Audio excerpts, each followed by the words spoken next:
Hello friends, हमारे YouTube channel में आपका स्वागत है। दोस्तों, पिछला वीडियो क्लिप हमने विभव मापी को देखा था, जिसमें विभव मापी का 3 उपयोग था। पहला था किसी सेल के विद्युत वाहक बल को ज्ञात करना, दूसरा था 2 सेलों के विद्युत वाहक बल की तुलना करना, और तीसरा था कि किन्हीं 2 बिंदुओं के बीच विभवांतर ज्ञात करना।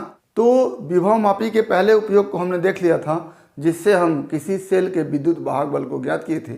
आज ये दूसरा उपयोग है, जिसमें हम विभव मापी के सहयोग से 2 सेलों के विद्युत वाहक बल की तुलना करेंगे। तो जैसा कि हमने पहले ही देख लिया है कि विभव मापी में एक लकड़ी का बोर्ड होता है, जिस पर 1 मीटर लंबा पैमाना लगा होता है, और इसी पैमाने के समानांतर ए और बी 2 संयोजक पेचों के बीच मैग्नीन या कांस्टेंटेंट का एक लंबा समान मोटाई का चालक तार लगा होता है। तो आप यहाँ देख रहे हैं कि ए और बी के बीच इस तरह से एक अत्यंत लंबा और समान मोटाई का चालक तार लगा हुआ है।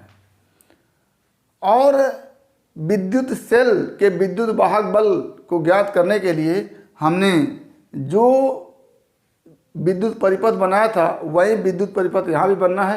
केवल थोड़ा सा अंतर है, वहाँ पर एक सेल को हमने जोड़ा था जिसके विद्युत वाहक बल को ज्ञात करना था। यहाँ पर हम 2 सेल जोड़ेंगे जिनके विद्युत वाहक बल E1 और E2 हैं। इन्हीं विद्युत वाहक बलों की तुलना हमको करनी है। तो परिपथ में हम संयोजक पेच ए से धारा नियंत्रक लगाते हुए एक संचायक सेल का प्लस टर्मिनल जोड़ देते हैं, और संयोजक पेच बी से एक कुंजी लगाते हुए इसी संचायक सेल के माइनस टर्मिनल को जोड़ देते हैं। आगे इस संयोजक पेच ए से उन 2 सेलों के धन टर्मिनल को जोड़ते हैं जिनके विद्युत वाहक बल को ज्ञात करना है। यानी एक सेल जिसका विद्युत वाहक बल E1 है और दूसरा सेल जिसका विद्युत वाहक बल E2 है, दोनों के धन टर्मिनल को हम इस संयोजक पेच ए से जोड़ देते हैं, और दोनों ही सेल के ऋण टर्मिनल को हम कुंजी K1 और K2 से जोड़ते हुए एक धारा मापी से जोड़ते हैं, और धारा मापी का दूसरा पॉइंट हम ला करके एक सर्पी कुंजी से जोड़ देते हैं। ये सर्पी कुंजी इस A से चलते हुए इस तरह से खिसकते हुए इस तरह से संयोजक पेच बी तक जाती है। यानी सर्पी कुंजी इस प्रकार से होती है कि इस कुंजी को ए से बी तक तार के किसी भी पॉइंट पर खिसकाया जा सकता है। अब हम विद्युत सेलों के विद्युत वाहक बल को ज्ञात करने के लिए क्या करते हैं कि पहले कुंजी K1 को ऑन कर देते हैं और K2 को ऑफ कर देते हैं। तो जब कुंजी K1 को ऑन करेंगे तो ये एक सर्किट कंप्लीट होगी। ए से चलते हुए E1 से होते हुए इस तरह से, ऐसे G से चलते हुए इस तरह से, ये पूरी सर्किट कंप्लीट हो जाती है। और K को ऑन करने के बाद ये सर्किट कंप्लीट होती है। ए से चल करके इस तरह से होते हुए, बी से होते हुए इस तरह से, संचायक सेल से होते हुए, धारा नियंत्रक से होते हुए ये सर्किट कंप्लीट होती है। तो पहले हम कुंजी K को ऑन करते हुए इस तार AB में विद्युत धारा प्रवाहित करते हैं। तो AB में जो विद्युत धारा प्रवाहित होती है इस दिशा में होती है, इस तरह से विद्युत धारा प्रवाहित होती है। और जैसे जैसे हम A से B की तरफ जाते हैं, वैसे वैसे पोटेंशियल ड्रॉप होता जाता है, विभव गिरता जाता है। ए पर विभव सबसे अधिक होता है, और आगे जैसे जैसे जाते हैं विभव कम होता जाता है। अब हम पहले सेल के विद्युत वाहक बल को देखने के लिए कुंजी K1 को ऑन करते हैं, K2 को ऑफ करते हैं। अब सर्किट कंप्लीट होती है, और यहाँ पर K को ऑन किए हुए हैं। तो इस सर्किट में इस तार में विद्युत धारा प्रवाहित हो रही है, और K1 को ऑन करके K2 को ऑफ करने के बाद ये शेल जिसका विद्युत वाहक बल E1 है इस परिपथ से जुड़ जाता है।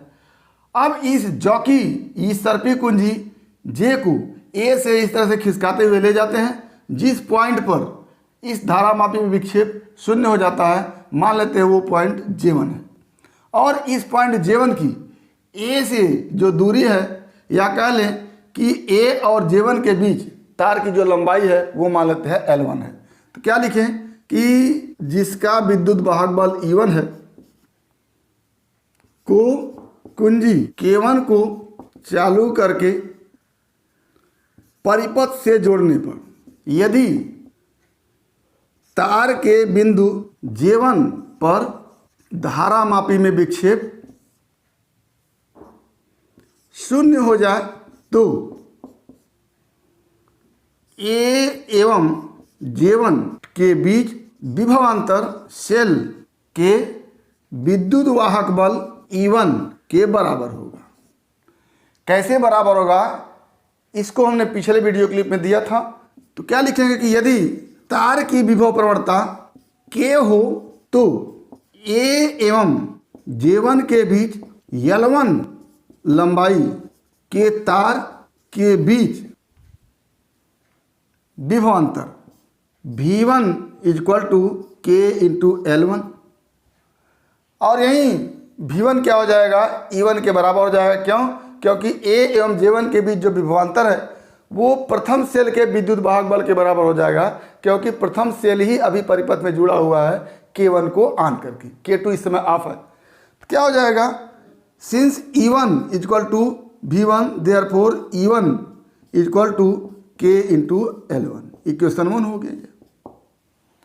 अब क्या करते हैं, इस कुंजी K1 को ऑफ कर देते हैं और K2 को ऑन करते हैं। जब K2 को ऑन करते हैं तो ये शेल जिसका विद्युत वाहक बल E2 है इस परिपथ से जुड़ जाता है। पुनः सर्पी कुंजी को A से आगे की तरफ खिसकाते हैं और खिसकाते हुए जाते हैं जिस बिंदु पर इस धारामापी में विक्षेप 0 हो जाता है, उस बिंदु को नोट कर लेते हैं। मान लेते हैं वो बिंदु कहीं यहाँ पर हो, J2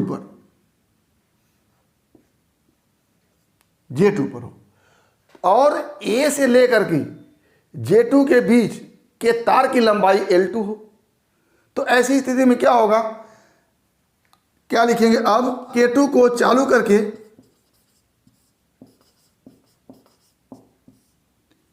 E2 विद्युत वाहक बल के शेल को परिपथ से जोड़ते हैं।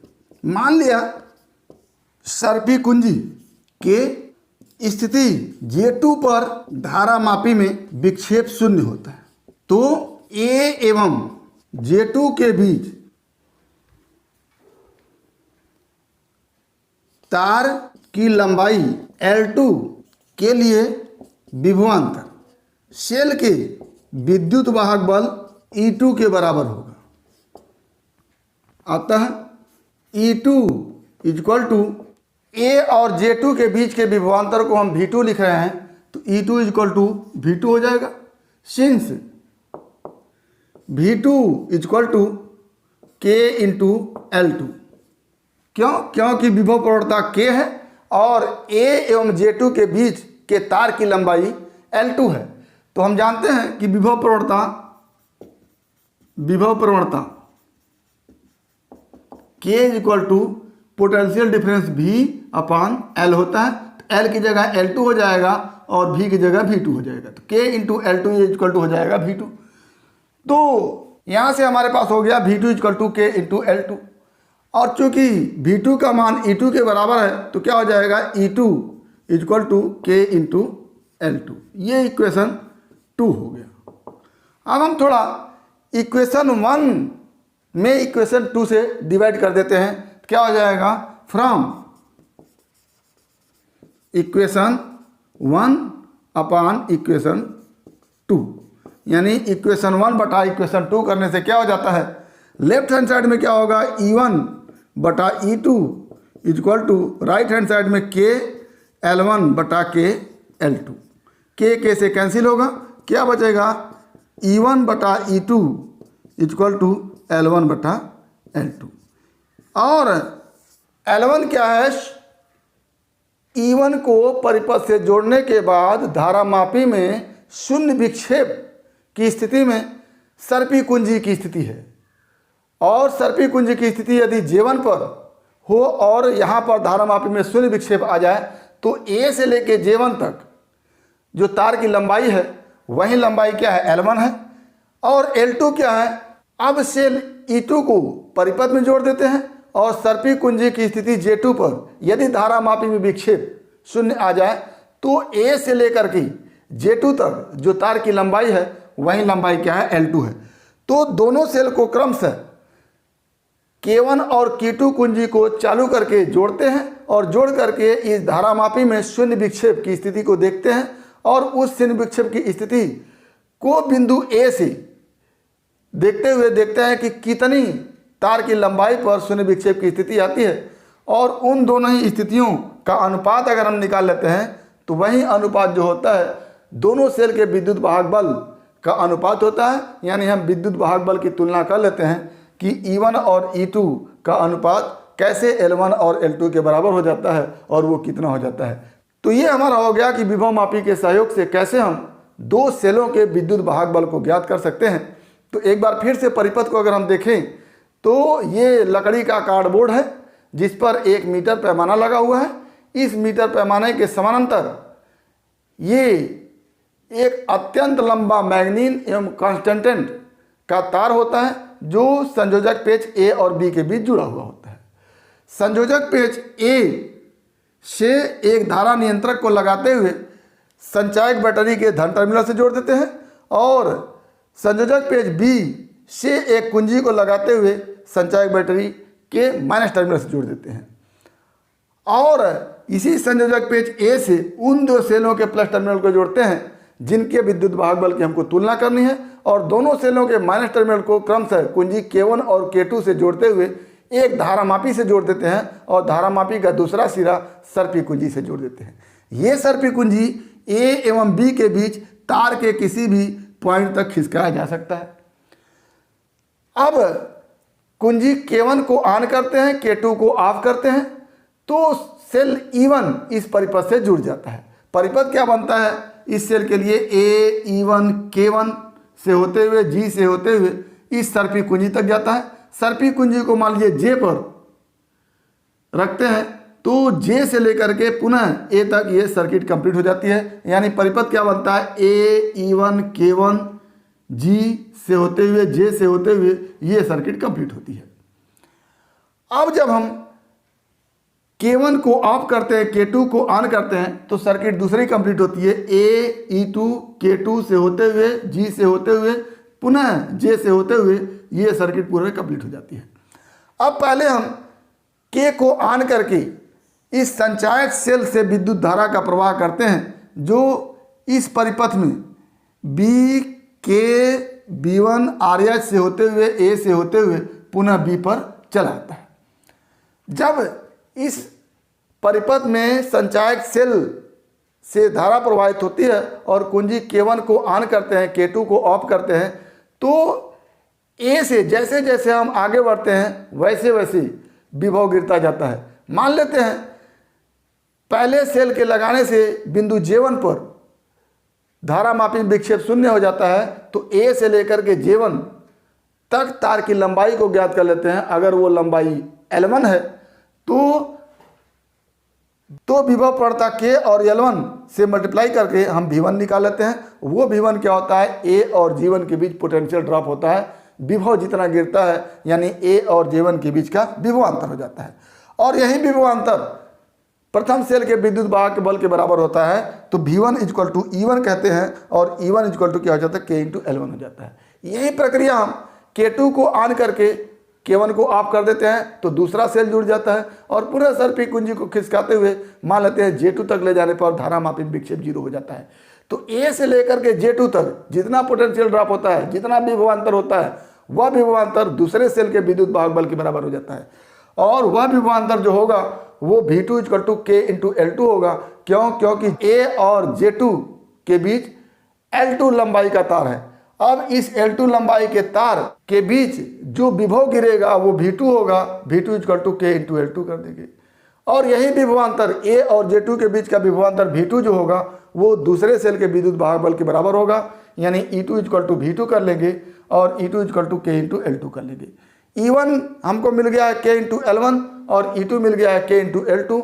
दोनों का रेशियो निकाल लेंगे तो E1 बाई E2 आ जाएगा और वह E1 by E2 L1 by L2 के बराबर हो जाएगा, यानी दोनों सेलों के विद्युत वाहक बल की तुलना हम कर लिए हैं। तो इस तरह से हम विभव मापी के सहयोग से दो सेलों के विद्युत वाहक बल की तुलना हम करते हैं। तो उम्मीद करते हैं कि टॉपिक आपको समझ में आया होगा। अगर इसमें किसी प्रकार की समस्या है तो आप हमारे YouTube चैनल के कमेंट बॉक्स में कमेंट करके अपनी समस्या का समाधान करेंगे। और यदि वीडियो क्लिप पसंद आया तो प्लीज़ लाइक करेंगे, शेयर करेंगे, साथ ही हमारे YouTube चैनल को सब्सक्राइब करेंगे ताकि इस तरह के वीडियो क्लिप का नोटिफिकेशन आपको मिलता रहे और आपके फिजिक्स की मुकम्मल तैयारी होती रहे। तो आज बस इतना ही। अगला टॉपिक अगले वीडियो क्लिप में एक बार फिर आपके भविष्य के लिए बेस्ट ऑफ लक। धन्यवाद।